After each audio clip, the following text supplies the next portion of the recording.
Abra sua Bíblia, por favor, ou acesse aí o seu app. No capítulo 16 de Mateus, versículo de número 21, para podermos pensar sobre esse tema, fazendo o que é preciso. Mateus 16, 21. A Bíblia diz assim: desde aquele momento, Jesus começou a explicar aos seus discípulos que era necessário que ele fosse para Jerusalém e sofresse muitas coisas nas mãos dos líderes religiosos, dos chefes dos sacerdotes e dos mestres da lei, e fosse morto e ressuscitasse no terceiro dia. Amém? Interessante como as primeiras expressões desse texto diz que era, desde aquele momento, Jesus começou a explicar para os discípulos que era necessário, o que era preciso. Irmãos, interessante, diante desse desafio de fazermos o que é preciso e nem sempre o que queremos, a Bíblia dá alguns nortes para nós do que é preciso ser feito. Esse texto, esse versículo, está dentro daquele contexto de quando Jesus estava fazendo uma pesquisa entre os seus discípulos sobre o que estavam falando sobre Jesus e o que os discípulos criam sobre Jesus. E é interessante que diante disso, sem contar também que Jesus estava vivendo os seus últimos dias aqui na terra, realizando o seu ministério humano presencial, vamos dizer assim. E Jesus estava sim, e pergunta para os discípulos, e você vai olhar lá no versículo de número 13, melhor dizendo, a pergunta de Jesus: o que os homens dizem que o Filho do Homem é? Essa resposta é dada pelos discípulos.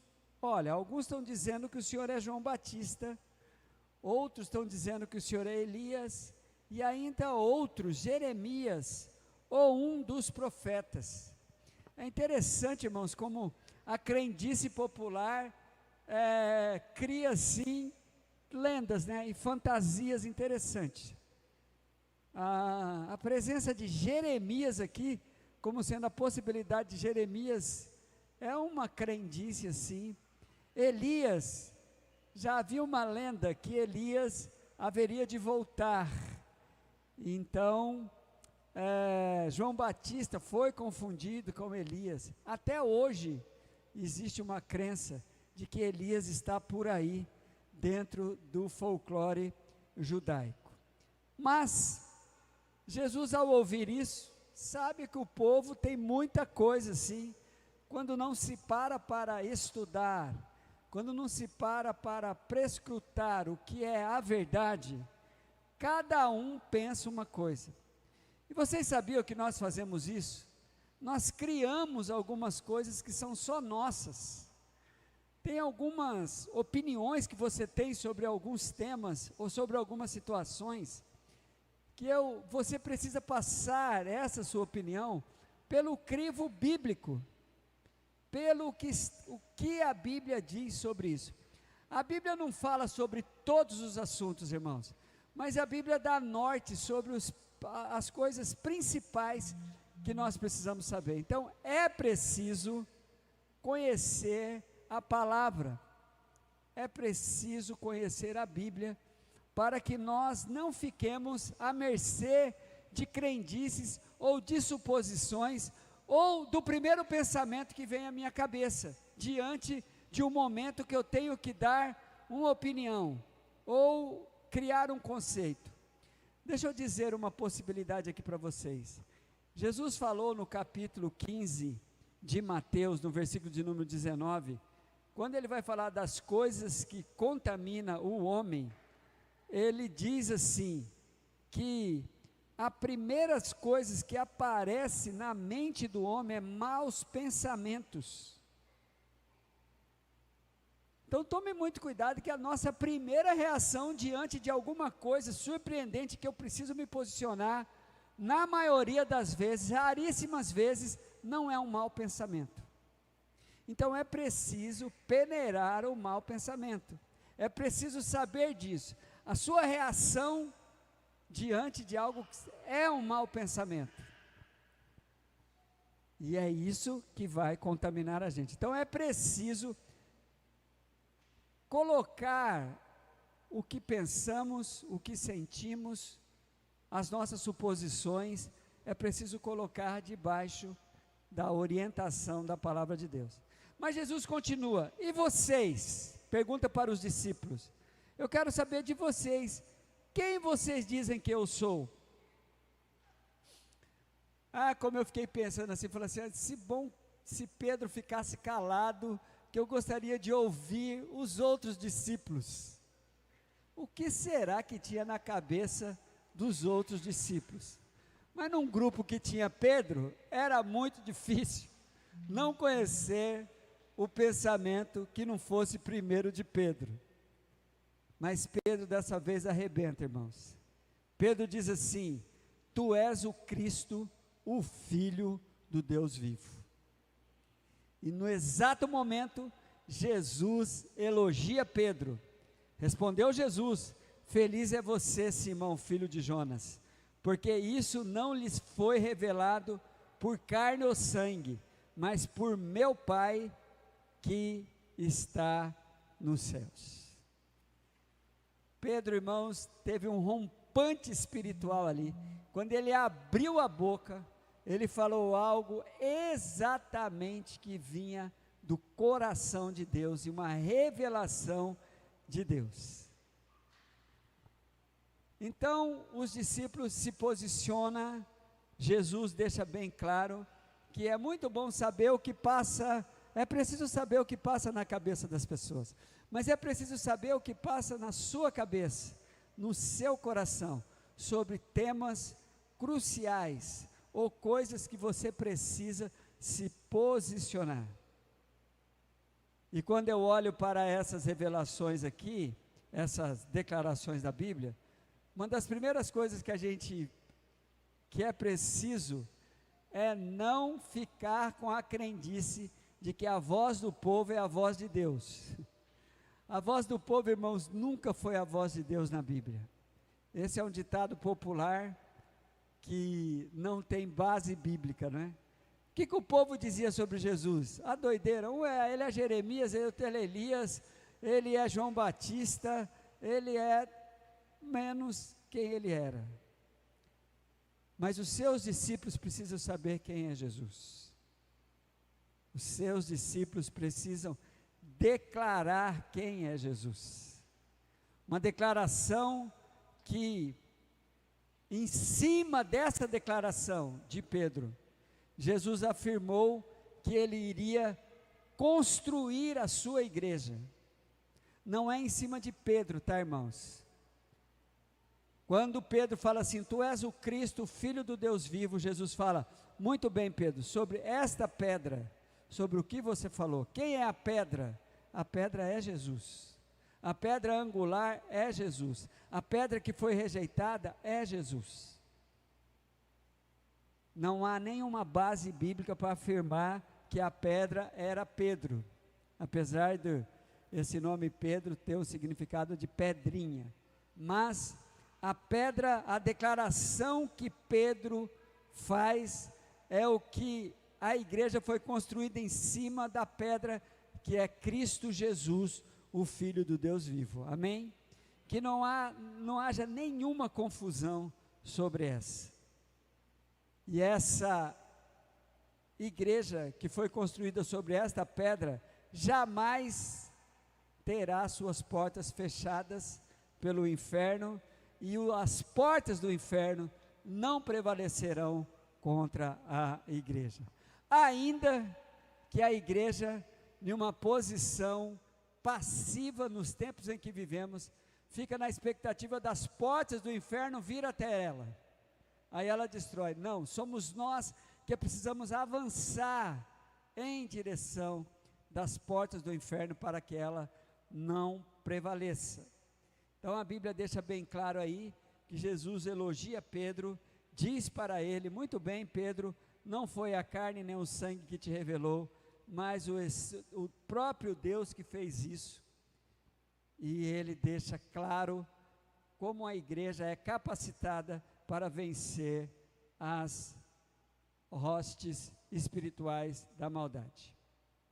É dada para a igreja, e não exclusivamente para Pedro, mas é dada para a igreja as chaves, que é outra crendice que surge, né? Que todas as piadinhas de entrada do céu, de não sei o quê, quem está lá na piada é Pedro. É Pedro que está com as chaves, permitindo que as pessoas entrem ou saiam, ou só entra no céu, né? Então, um Pedro com as chaves na mão é quadro bizantino, quadro da Idade Média, e que entra na nossa crendice, assim, popular. Então, é muito interessante a gente olhar para a palavra e ficar com o que a palavra diz. Aí, Jesus começa então, irmãos, colocar diante dos discípulos o que era necessário, além dessas coisas. Era necessário que Jesus fosse para Jerusalém. E pasmem, já disse isso para a igreja algumas vezes. Os discípulos, todas as vezes que Jesus falava sobre o futuro próximo dele, que ele haveria de ser entregue, que ele haveria de ser entregue às autoridades, e que ele haveria de sofrer muito e ser morto, Jesus nunca parava aí. Jesus sempre completava o raciocínio inteiro. E vai ser morto, mas vai ressuscitar. Lembra que eu falei que a primeira reação que nós temos é um mau pensamento? Os discípulos iam até não vai ser morto. Não entrava na cabeça dos discípulos o restante do raciocínio, a explicação, o que Jesus estava dizendo. Daí, essa coisa pela metade, ou então ficando com o pior da informação, Pedro fica à mercê de passar para o lado errado. A falta de compreensão da vontade de Deus, a falta da disposição de fazer o que é preciso, preste atenção nisso, nos coloca na possibilidade de ficarmos contra o Senhor e não a favor dele. Olha o que aconteceu com Pedro. Olhe para o versículo de número 22, quando Jesus disse que era necessário, era preciso, que ele fosse para Jerusalém. Ele estava explicando isso. Eu imagino a explicação de Jesus era sem dúvida nenhuma. Ele não estava falando por parábolas aqui, ele estava dando informações explícitas sobre o óbvio, o que haveria de acontecer. Qual foi a reação de Pedro, irmãos? Pedro era um indivíduo muito, eu me identifico muito com Pedro, e todos nós aqui temos um pouco de Pedro. Eu imagino que Pedro falou assim, já que eu fui usado pelo Espírito Santo para declarar que ele é o Cristo, Filho do Deus vivo, agora qualquer palavra que eu disser vai ser o Espírito Santo. Tanto é que a Bíblia cuida em nos dizer que Pedro chama Jesus em particular, olha a doideira, e começa a repreender Jesus. Olha só, isso é que está em cima de um orgulho espiritual, em cima de uma experiência que ele teve, uma soberba espiritual. Pedro achou que ele ia arrebentar aqui, irmãos. E eu acho tão impressionante como Jesus não poupa Pedro. Jesus faz com Pedro a exemplo que ele fez com Nicodemos no capítulo número 3. Nicodemos vem elogiando Jesus, olha, só quem faz parte, só quem é de Deus pode fazer tais milagres. Jesus nem ouve o que Nicodemos está falando, só, Nicodemos, você precisa nascer de novo. Uma frase poderosa para todo ser humano, você já nasceu de novo? Você tem convicção disso?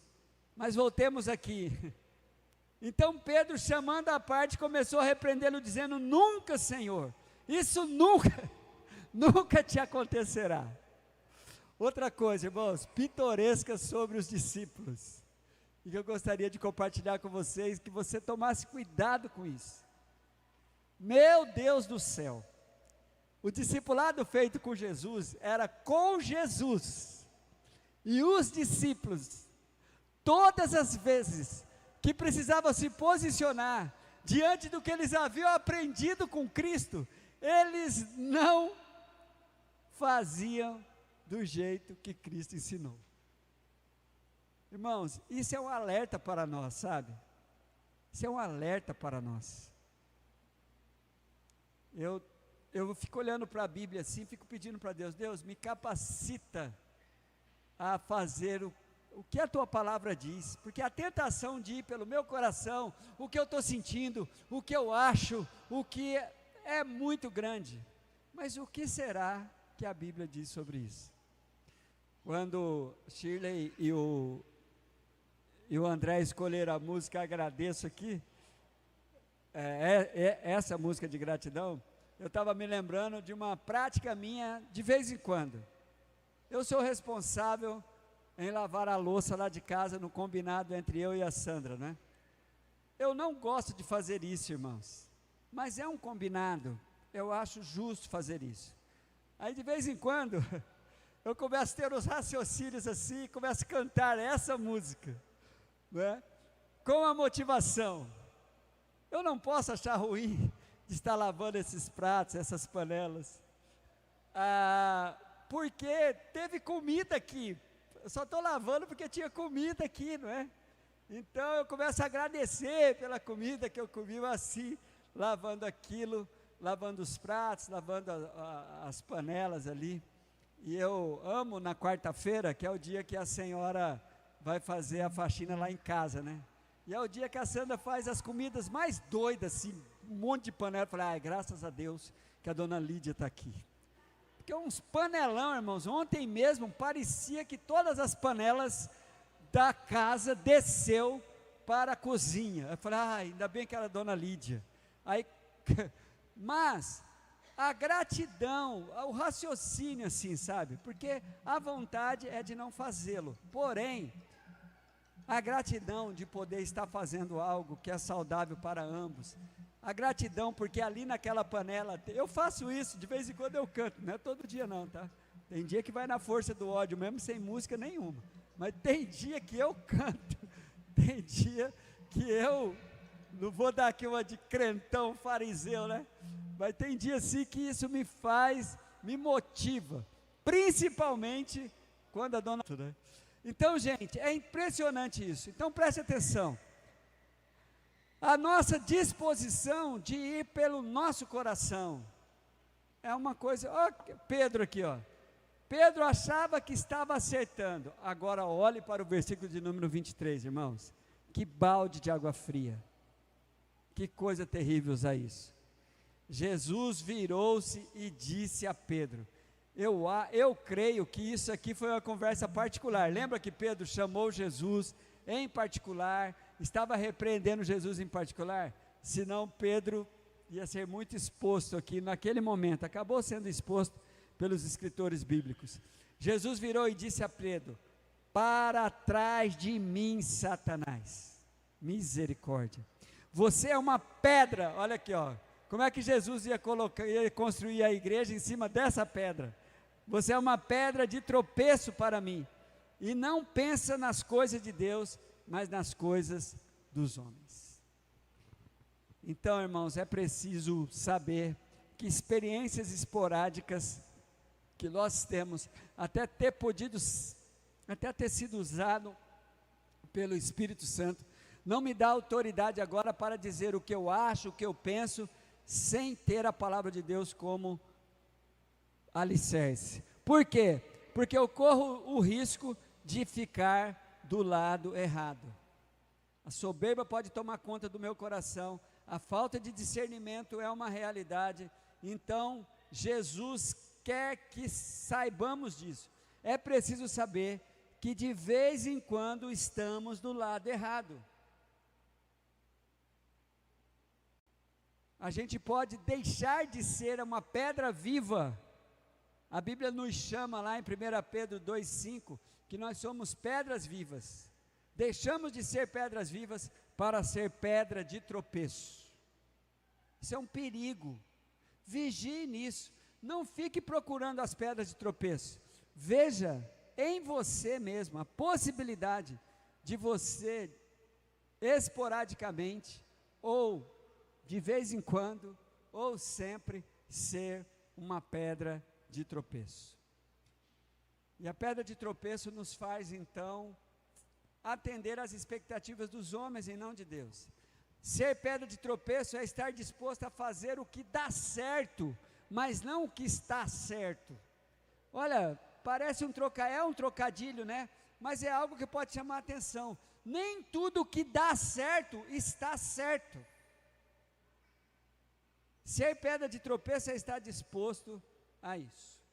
Por isso, meus queridos, ao concluir, agora eu dei a dica, hein, mano?